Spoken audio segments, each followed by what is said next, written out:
નમસ્કાર વિદ્યાર્થી મિત્રો, કેમ છો બધા? મજામાં ને?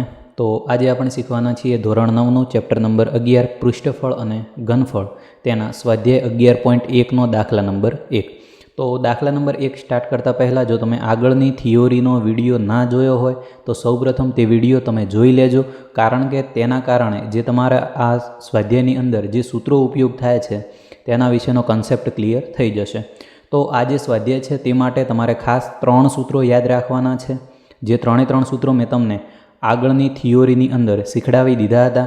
3 સૂત્રો કયા છે? એક વક્ર સપાટીનું ક્ષેત્રફળ એટલે કે પાઈ આર એલ, બીજું શંકુનું કુલ પૃષ્ઠફળ પાઈ આર કૌંસમાં એલ પ્લસ આર, અને આની અંદર જ્યારે એલ ન આપેલા હોય અને એલ શોધવાના હોય તે માટે એલ સ્ક્વેર બરાબર H square plus R square.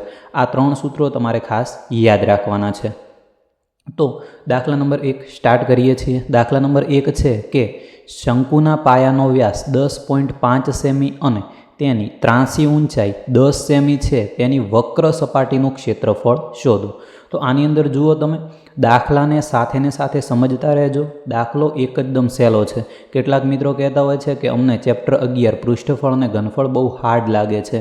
ના, ચેપ્ટર હાર્ડ નથી. તમે થોડીક પ્રેક્ટિસ કરશો અને સારી રીતે જો ધ્યાન આપશો તો દાખલાઓ તમને આવડી જશે. તો અહીં તમને કીધેલું છે કે શંકુના પાયાનો વ્યાસ 10.5 સેન્ટીમીટર છે. તો વ્યાસ એટલે કે તેને આપણે ડી વડે દર્શાવીશું. તો અહીં ડી તમને આપેલા છે 10.5 સેન્ટીમીટર. ત્યારબાદ ત્રાંસી ઊંચાઈ એટલે કે તેને આપણે કહીશું તિર્યક ઊંચાઈ.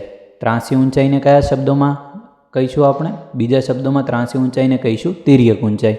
તો ત્રાંસી ઊંચાઈ એટલે કે એલ થશે, જે આપણને આપેલા છે 10 સેન્ટીમીટર. તો તેની વક્ર સપાટીનું ક્ષેત્રફળ શોધો. તો વક્ર સપાટીના ક્ષેત્રફળનું સૂત્ર થશે શંકુની વક્ર સપાટીનું ક્ષેત્રફળ બરાબર પાઈ આર એલ થશે. જુઓ, આની અંદર આપણે જરૂર પડશે પાઈની, ત્યારબાદ આરની અને એલની. તો એલ આપણને આપેલા છે, પાઈની કિંમત આપણને ખબર છે 22/7, પરંતુ અહીં ખૂટે કોણ છે? આર ખૂટે છે.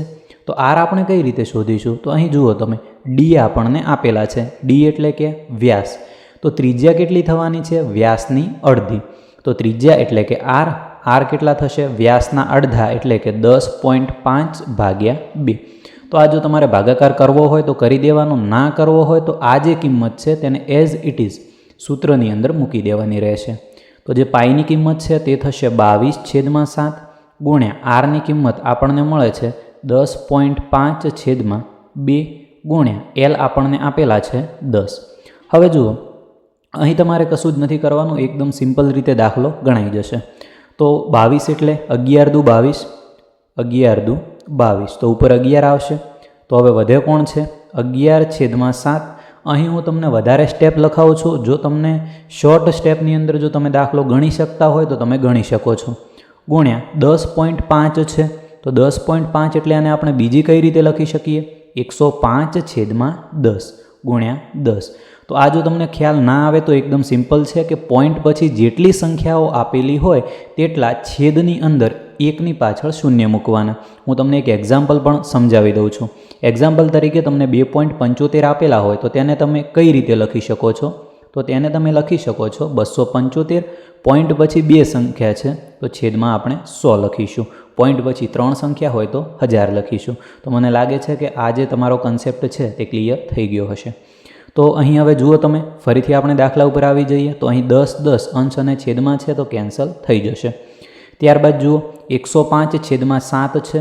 તો આ તમને સમજાવવા માટે હું સાઈડમાં ભાગાકાર કરી લઉં છું. તો 7 એકા 7,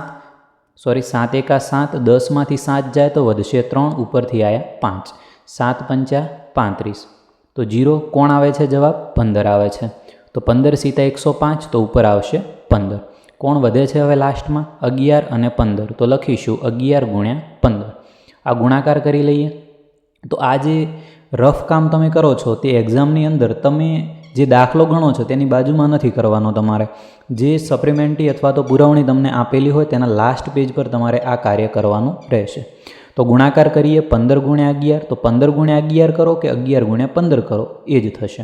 તો એકમ દશકની 0, 1 × 5 = 5, 1 × 1 = 1, 1 × 5 એટલે 5, 1 × 1. સરવાળો કરી લઈએ. 0 + 5 એટલે 5, 5 + 1 એટલે 6 અને વધ્યા 1. તો આનો લાસ્ટ આન્સર થશે 165. જુઓ હવે પાછળ એકમ કયો છે? સેન્ટીમીટર, અને ક્ષેત્રફળ છે એટલે પાછળ એકમ આવશે સેન્ટીમીટરનો વર્ગ.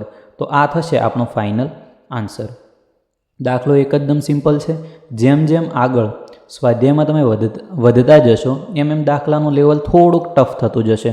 વધારે ટફ નહીં હોય, તમારી સમજણ શક્તિને આધારે જો તમે તેમને વધારે ને વધારે પ્રેક્ટિસથી ગણશો તો દાખલા તમને સહેલાઈથી યાદ રહી જશે. તો અહીં આપણો સ્વાધ્યાય 11.1નો દાખલા નંબર 1 પૂરો થાય છે. આ પછીના જે દાખલાઓ છે તે ક્રમિક અપલોડ થતા રહેશે. આ દાખલાની અંદર તમને ખબર પડી છે કે નથી પડી તે મને કોમેન્ટની અંદર જરૂરથી જણાવજો.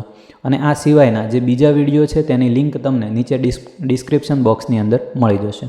Thank you.